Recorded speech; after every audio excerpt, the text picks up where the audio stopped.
In business news, participants at the National Defense College, Course 33, have expressed optimism that the Dangote Refinery could change the landscape of the oil and gas industry, not just for the African continent, but the entire global space.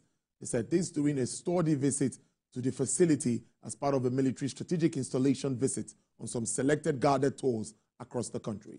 Sunday Binibor reports. Located in Lekki Free Trade Zone, Lagos, the Dangote Refinery is Africa's largest single-train refinery, with a daily processing capacity of 650,000 barrels of crude oil, and has been described by many as a game-changer in addressing Nigeria and Africa's energy needs, but also positioned the continent as a regional energy powerhouse. We're happy to have you here. This our laboratory is divided into two wings. These are participants of Course 33 drawn from the Nigeria Armed Forces, police, paramilitary, and friendly countries.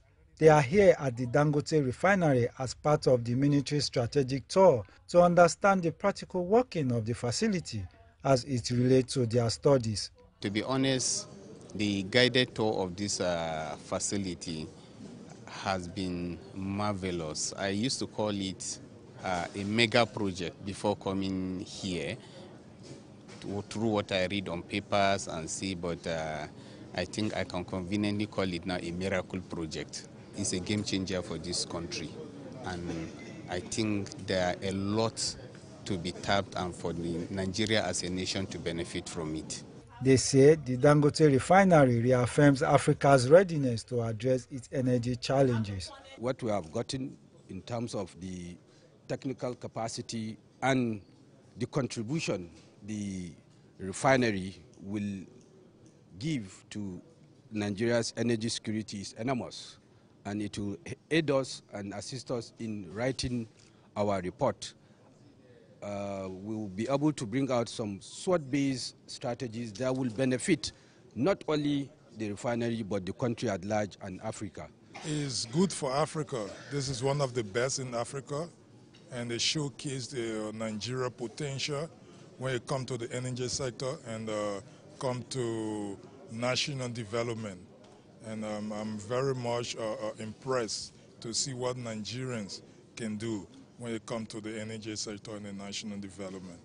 These participants are expected to write a report on the visit that is expected to change and shape the economic narrative of Nigeria and Africa. Sunday Binibo, TVC News, Lagos. Meanwhile, the Securities and Exchange Commission has urged banks to strengthen their corporate governance principles and risk management framework to enhance investors' confidence in the ongoing recapitalization exercise. SEC's Director General, Mr. Motimi Agama, restated the commitment to transparency and efficiency at the Capital Markets Correspondents Association of Nigeria's workshop, which held in Lagos. Represented by the divisional head, legal and enforcement of the SEC, that's Mr. John Achille, on the banking sector capitalization 2024-2026, says it provides clear guidance for issuers while also safeguarding the interest of investors. Has already set that target of $1 trillion economy. And for us at the Nigerian capital market, we're already keying into that vision, we're already keying into that goal, we're already keying into that objectives. We believe we have the capacity with a population of over 220 million. There's no way that we cannot achieve that. And we at the Nigerian capital market, and NGS in particular, we have the infrastructure, we have the technology, we have the resources to be in the same level, in the same capacity with the federal government so that we can achieve that economy. Key critical element of economic development is infrastructure supply. Then the financial system, which is what we're talking about today. How do we ensure that we mobilize capital to go into the productive sector of the economy in a way that capital goes to the most productive sector of the economy?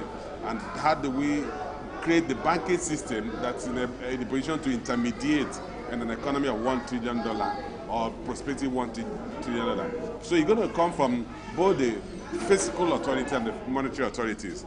Of course, the banks are subset of the monetary system, while as the fiscal authority drives the economic growth through the budgetary system. Over 1.77 trillion has been raised from the markets by some banks in this exercise. And we know as we go into 2025, many of them will still come. So we're looking at how they are going to nurture even the shareholders, investors, so that they carry everybody along. The processes will be seamless to achieve the desired result.